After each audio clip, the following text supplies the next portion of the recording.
il castello. Analizziamo e vediamo insieme la simbologia del castello.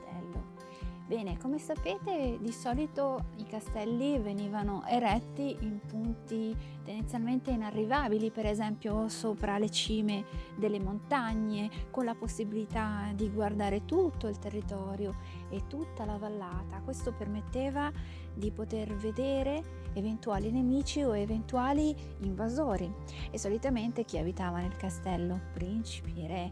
Quindi il castello comunque ha un simbolo di nobiltà, ma anche di un potere ideale.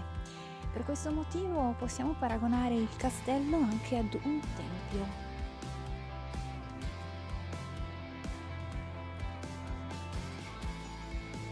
Che se andiamo a paragonarlo all'essere umano, possiamo identificarlo come il corpo, per esempio, perché all'interno di solito era dotato di qualsiasi situazione, qualsiasi cosa che potesse servire alla vita degli abitanti interni del castello, e quindi poi anche dei sudditi.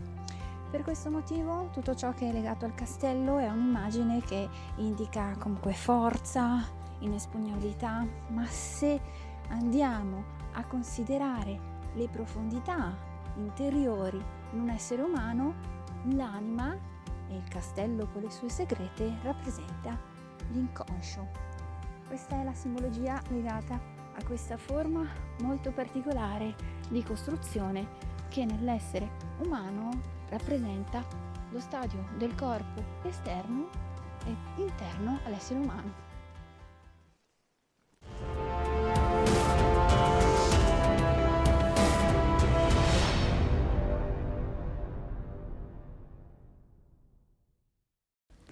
Ciao, sono Luna Stanford Marrone.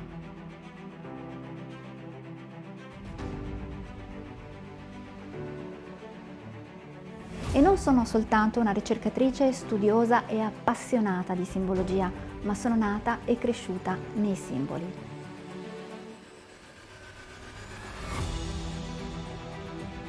Sì, perché già i miei nonni erano appassionati ricercatori, studiosi, architetti, ingegneri. Sono cresciuta in un ambiente che ha fatto sì che io potessi vedere quelli che sono i significati nascosti nei simboli. Mi sono appassionata al loro significato, che va oltre quello che noi vediamo. È un significato che raggiunge l'anima. Ho deciso così, per questo motivo, di farne una professione e di raccontarvi quello che c'è dietro ad ogni simbolo. Seguitemi sulle mie pagine.